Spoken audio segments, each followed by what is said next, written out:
भगवान श्री कृष्ण का अवतरण।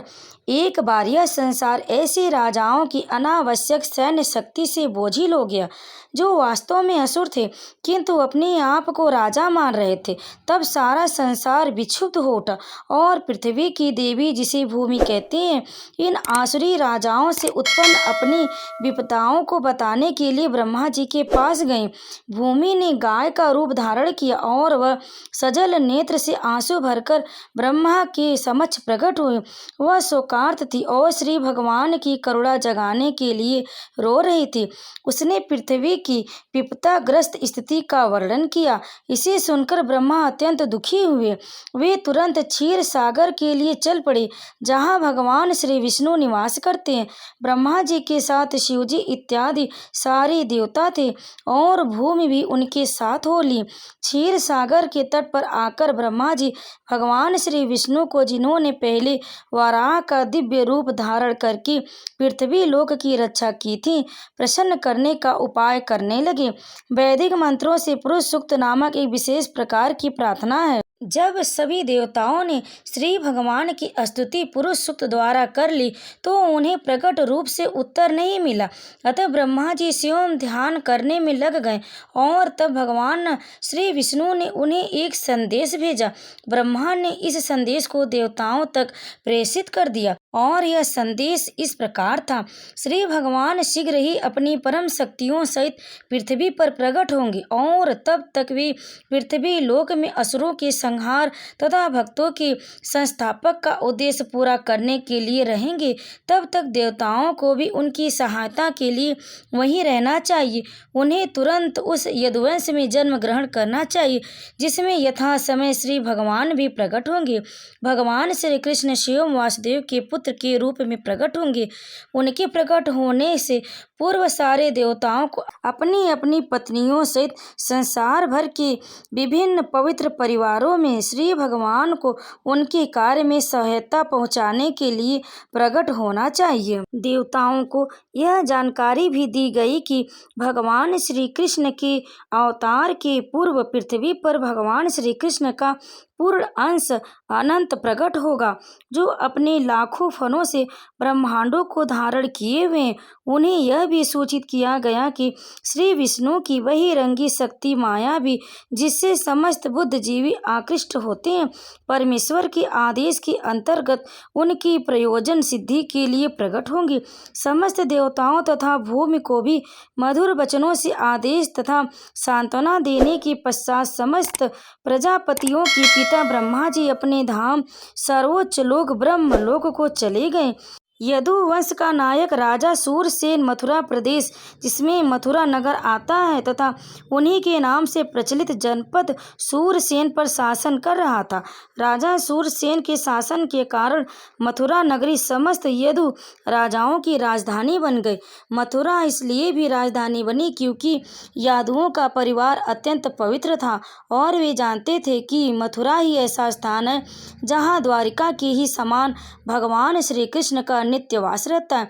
एक बार सूरसेन के पुत्र वसुदेव देवकी को ब्याह कर अपनी नवपरिणीता पत्नी के साथ रथ पर चढ़कर अपने घर जा रहे थे।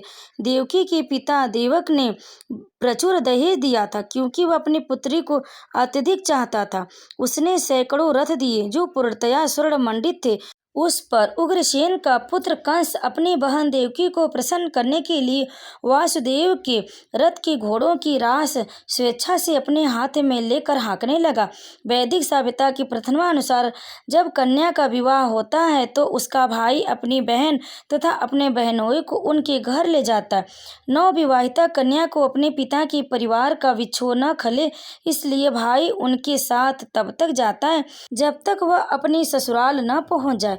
देवक ने जो पूरा दहेज दिया था वह इस प्रकार था: स्वर्ण हारों से मंडित 400 हाथी, 14,000 सुसज्जित घोड़े तथा 1600 रथ।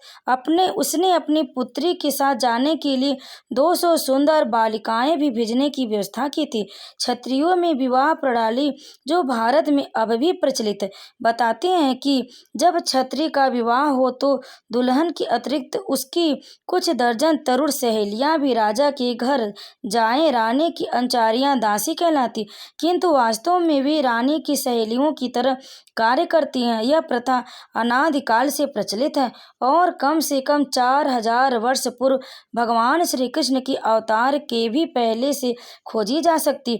इस प्रकार वासुदेव अपनी पत्नी देवकी के साथ 200 सुंदर कन्याएं भी लेते आए। जब दूल्हा तथा दुल्हन रथ में जा रहे थे तो इस शुभ मुहूर्त की जानकारी देने के लिए अनेक प्रकार के बाजे बज रहे थे। शंख, बिगुल, ढोल तथा मृदंग एक साथ मिलकर मधुर संगीत की ध्वनि उत्पन्न कर रहे थे। बारात अत्यंत मनोहर ढंग से आगे बढ़ रहा था और कंस रथ को हाँक रहा था। तभी आकाश से अचानक एक आश्चर्यजनक ध्वनि गूंजी, जिसमें विशेष रूप से कंस को उद्बोधित किया, हे कंस, तुम कितने मूर्ख हो। तुम अपनी बहन तथा बहनोई का रथ हाँक रहे हो, किंतु तुम यह नहीं जानते कि तुम्हारी इसी बहन की 8वीं संतान तुम्हारा वध करेगी। कंस भोजवंशी उग्रसेन का पुत्र था। कहा जाता है कि कंस समस्त भोजवंशी राजाओं में से सर्वाधिक आसुरी था। आकाशवाणी सुनते ही उसने देवकी की केस पकड़ ली और उसे अपनी तलवार से मारने जाने ही वाला था कि वासुदेव को कंस के इस दुर्व्यवहार पर आश्चर्य हुआ।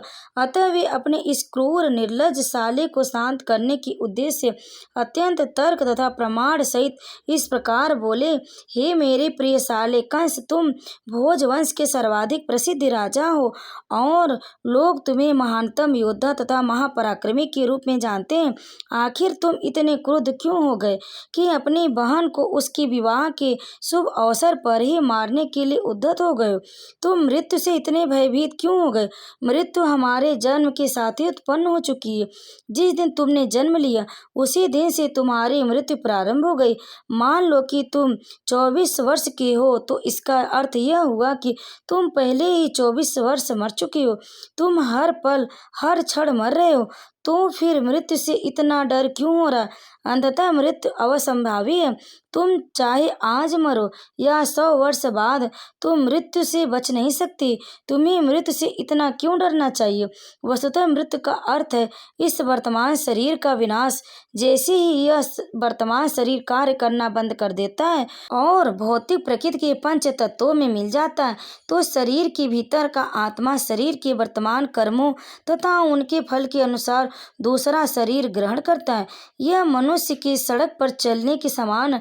मनुष्य अपना पांव आगे बढ़ाता है और ज्यों ही उसे विश्वास हो जाता है कि उसका पांव ठोस भूमि पर पड़ा है तो वह दूसरा पांव उठाता है। इसी प्रकार यह शरीर भी एक के बाद दूसरा शरीर बदलता रहता है और आत्मा देहांतर करता रहता है। देखो न कितनी सरलता से पौधे का कीड़ा एक टहनी से दूसरे में जाता। इसी प्रकार जब उच्च अधिकारी यह निर्णय लेते हैं कि अगला शरीर कैसा हो तो जीव अपना शरीर बदल लेता है। जब तक जीव इस भौतिक संसार में बद्ध रहता है तब तक उसे एक के बाद दूसरा भौतिक शरीर ग्रहण करना ही होगा। उसे अगला शरीर उसके इस जीवन के कर्मों तथा उनके फलों के अनुसार प्रकृति के नियमों द्वारा प्रदत्त होता है। यह शरीर स्वप्नों में देखे जाने वाले शरीरों में से किसी एक के समान। सोते समय स्वप्न में हम अपनी मानसिक सृष्टि के अनुसार अनेक शरीरों की रचना करते रहते हैं। हम स्वर्ण देख चुके हैं और पर्वत भी, अतः स्वप्न में हम इन दोनों विचारों को मिलाकर स्वर्णिम पर्वत देख सकते। कभी कभी सपने में हम अपने शरीर को उड़ता हुआ देखते हैं और उस समय हम अपने वर्तमान शरीर को बिल्कुल भूल जाते। इसी प्रकार यह शरीर बदलते रहते। जब तुम्हें कोई शरीर मिलता है तो तुम विगत शरीर को भूल जाते हो। स्वप्न में हम न जाने कितने नए प्रकार के शरीरों के साथ संपर्क कर सकते हैं, किंतु जगने पर हम उन सबको भूल जाते। ये भौतिक शरीर वास्तव में हमारी मानसिक क्रियाशीलता की रचनाएं हैं, किंतु इस समय हम अपने विगत शरीरों का स्मरण नहीं कर पाते।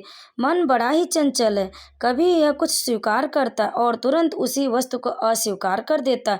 इंद्रिय तृप्ति के 5 विषयों रूप, रस, गंध, शब्द तथा स्पर्श के संपर्क में ही मन स्वीकार और अस्वीकार स्वीकार करता है। चिंतनशील विधि द्वारा मन इंद्रिय तृप्ति के विषयों में संपर्क में आता है और जीव इच्छा अनुसार विशेष प्रकार का शरीर प्राप्त करता है। अतः शरीर भौतिक प्रकृति के नियमों द्वारा प्रदत्त एक उपहार है। जीव शरीर ग्रहण करके अपने शरीर की रचना के अनुसार इस जगत में सुख भोगने या दुख सहने के लिए फिर से आता है। किसी विशेष शरीर के बिना हम विगत जीवन को प्राप्त मानसिक दशा के अनुसार सुख या दुख का अनुभव नहीं कर सकते। हमें विशेष प्रकार का जो शरीर मिलता है वह मृत्यु के समय हमारी मानसिक दशा के अनुसार ही मिलता है। सूर्य, चंद्र तथा नक्षत्र जैसे प्रकाशमान लोकों का प्रतिबिंब जल, तेल या घी जैसे विभिन्न प्रकार के कुंड में पड़ता है। यह प्रतिबिंब पात्र की गति के अनुसार हिलता डुलता है। चंद्रमा का प्रतिबिंब जल पर पड़ता है और जल के हिलने से चंद्रमा भी हिलता प्रतीत होता है, लेकिन वास्तव में चंद्रमा हिलता नहीं है। इसी प्रकार मानसिक कल्पना के जीव विभिन्न प्रकार के शरीर ग्रहण करता है। यद्यपि उसका इन शरीरों से कोई संबंध नहीं होता, किंतु माया के प्रभाव से मोहित होने के कारण जीव सोचता है कि उसका संबंध एक विशेष प्रकार के शरीर से है। अतः मेरी प्रार्थना है कि तुम अपने मन तथा शरीर के आदेशों से अभिभूत न हो। इस तरह वासुदेव ने कंस से प्रार्थना की कि वह अपनी नवविवाहिता बहन से द्वेष न करे। किसी को दूसरे से द्वेष नहीं करना चाहिए, क्योंकि द्वेष ही इस लोक में तथा परलोक में जब वह यमराज मृत्यु के पश्चात दंड देने वाला राजा के समक्ष होगा भय का कारण बनता है। वसुदेव ने देवकी की ओर से कंस की अनुनय विनय की कि वह उसकी छोटी बहन है। उन्होंने विवाह की शुभ घड़ी का स्मरण कराकर भी छोटी बहन या भाई की रक्षा अपनी संतान की तरह ही की जानी चाहिए। वसुदेव ने तर्क किया, कुल मिलाकर स्थिति अत्यंत गंभीर है कि यदि तुम उसे मारते हो तो इससे तुम्हारे यश की हानि होगी। जय श्री कृष्ण। आगे की कथा आप अगले वीडियो में अवश्य सुने। तब तक आप सभी हमारे चैनल से जुड़े रहें और कमेंट में जय श्री कृष्ण अवश्य लिखें और हमारे चैनल को सब्सक्राइब जरूर कर लें। भक्तों, वीडियो अच्छी लगी तो लाइक, शेयर, कमेंट जरूर करें। जय श्री कृष्ण। राधे राधे।